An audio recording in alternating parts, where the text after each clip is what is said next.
Nintendo is suing Pocket Pair, the developers of Palworld, and the internet has collectively exploded with different reactions and misinformation. Of course, a lot of the conversation being dominated by people who either love Nintendo and love Pokemon and think it's the best thing ever, or people who love Pokemon but think it needs to improve, or people who just hate everything, I guess. But as you might have imagined, because I'm making a video on this, it's not as simple as it seems, and there is a really important conversation to have here that involves all of video games forever. So let's clarify some of this information, explain it, and get down to what really matters. By the way, hi, I'm Mug. If you're new here, welcome, thanks for stopping by, and if you're not new here, thank you so much for coming back. Nintendo is suing Pocket Pair not for copyright infringement, but for patent infringement, and these are two very different things. The biggest thing I've seen online is people reacting to, of course, they copied the Pokemon designs, of course they were going to get sued. You guys said it would never happen, but it's happening. But it's not. It's not happening. That is not the reason they are being sued. This has nothing to do with the Pokemon design or how pals look similar to Pokemon, because as many legal experts have said before, that would be a very difficult case that would need some very solid evidence to ever move forward. Remember that Pokemon are just animals or objects which then have elements and little things attached to them. That's a very difficult thing to copyright because it's based on nature. So no, that is not what's going on here. Instead, the information we have is that it's patent infringement, and that would pertain to things like game mechanics. Now, I dug through a very, very long list of patents on things regarding Pokemon, and after reading through all of it, which was a lot and not fun, I'm sorry to disappoint, but I didn't leave with a concrete answer. It turns out that Nintendo has a very, very, very long list of patents, and it's not easy to sort through them so that I can filter out things like the ones that are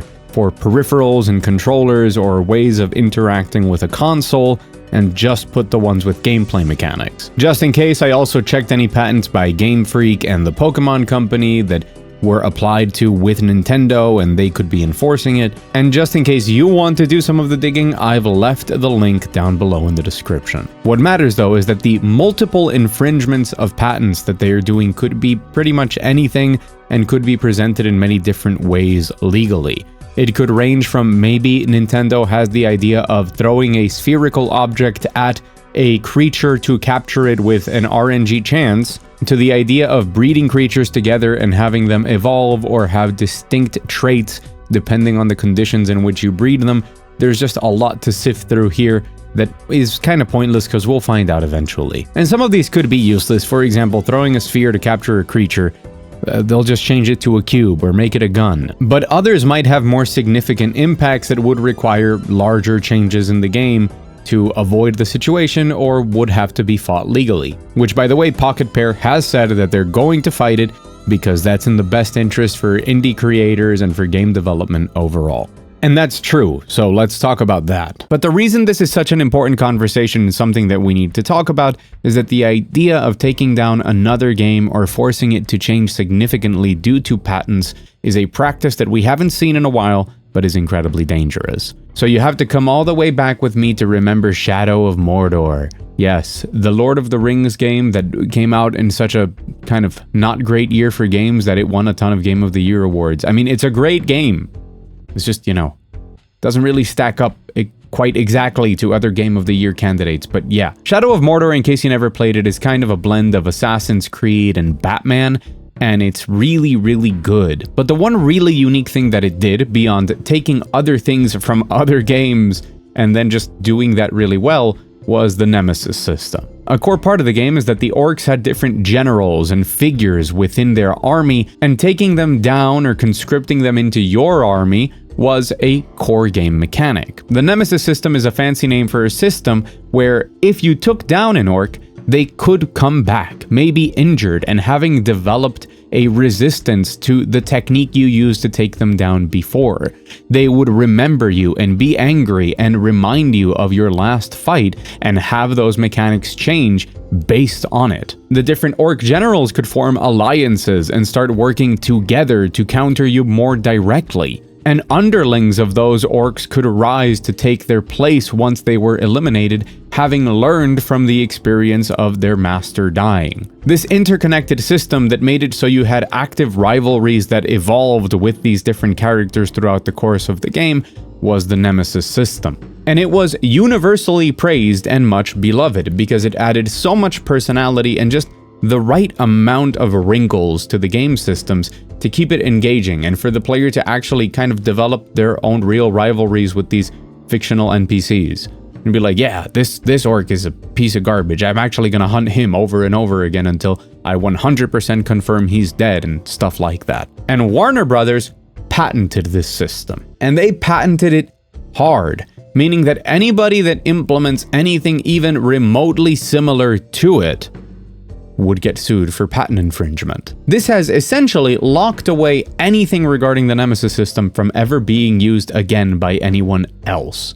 They used it again for Shadow of War, and then they themselves have not used it again, but nobody can. One of the clearest ways that video games evolve and get better, and therefore we get cooler games that do cooler things, is by iteration. By letting other people take an idea, which in this case is a pretty basic idea when you boil it down, make some of the enemies have personalities, and have those personalities and the way they behave change depending on the interactions they have with the player. And if you boil it down to that, there was so much potential to take that and expand it into a million different ways and explore it. And it could have been something that would make a lot of different mechanics in different games all the more interesting, or even the basis for entire games. Its application all the way from strategy games to 4X games to Souls-likes to whatever you want. It's such a good idea that it could be implemented everywhere.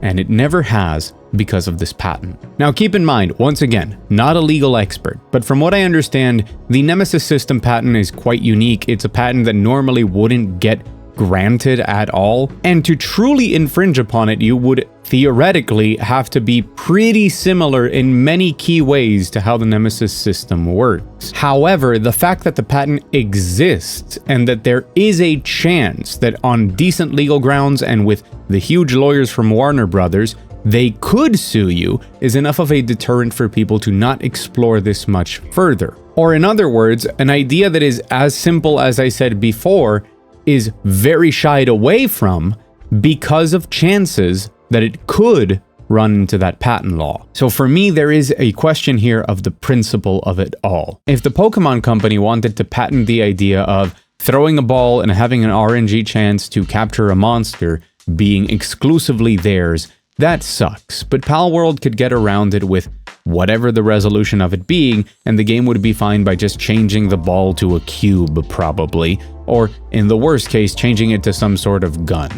And they can't patent RNG chances of success, so they'd be fine. But if it is something a little bit more intricate, and at the same time, due to the nature of patents, broad, being the idea that raising different creatures or breeding creatures in different ways, giving them different traits, and how they interact with each other or the nature of what those abilities might be, that sucks big time. Because the other wrinkle to this is that sometimes even if you have a patent, it's not worth fighting over it and just letting people use it. But if the Pokemon Company and Nintendo are coming out trying to enforce this particular patent, what we could see down the line is more people enforcing more patents, and that would limit greatly in some cases the creativity and the potential for iteration that different developers, be they indie or AAA, could have with certain mechanics and ideas and just concepts for games. That doesn't mean I think everything should be free for everybody, but like in most situations in life, there is a middle ground to be achieved here. And the general vibe of a company like Nintendo pushing their weight onto others in these sorts of things presents a very scary future where more people try and do it with rare, obscure patents that they have never visited once, and that could take down a large number of different games. What I'm saying is there are cases where a patent makes sense, or it's very highly specific, or it is integral to the success of a company or something. But when it comes to games, things like that Shadow of Mordor Nemesis system patent has done much more harm for games than it ever did good for Warner Brothers. So these sorts of situations are very dangerous and are worth keeping an eye on. And I hope that this video has clarified that initial misinformation about they copied Pokemans and explained what is really happening and the consequences of it, why it is worth paying attention to, not just if you care about Pokemon or Palworld, but if you care about broader video games and how they could see their development impacted. As another example of this that I just remembered, Namco had a patent on having mini-games for loading screen sequences. So, for a very long time, video games couldn't implement a little mini-game when you were loading into a new area or going through a loading screen at all, because Namco didn't allow it. Because Namco had that patent, they had used Galaga, I believe, as a loading screen for a game, which is a great idea. And I mean, now we basically don't really have loading screens anymore, but imagine if that weren't patented, there would have been so many cases. We would have had an undercurrent of mini games that worked for loading. We would have had top 10 lists of best loading screen mini games in video game history, but Namco shut that down. Also, there is like the element of shutting down competition, which I think is really important for Pokemon games to improve. They need creative competition of all sorts, and they need people pushing the concepts of Pokemon further, so that maybe they take what is the largest brand in the world, I think, at least the one that's made the most money, I think, is Pokemon. It's something ridiculous like that, and start making really excellent games and experiences within it. But I've been Mug. Thank you so much for watching. If you found this video informative or entertaining, hit the like button, helps the channel grow, gets the information out there. I do a ton of different things related to gaming on my channel, so I recommend you check it out before subscribing, but I would appreciate that subscription greatly. The only consistent thing on my channel is me and my opinions, and as authentic as possible. A very special shout out to my patrons up on the $1 patron wall. It's called that way because there's only one tier, $1. More info in the description below. Thank you so much for watching. Go out there, enjoy some games, and I'll see you again very soon.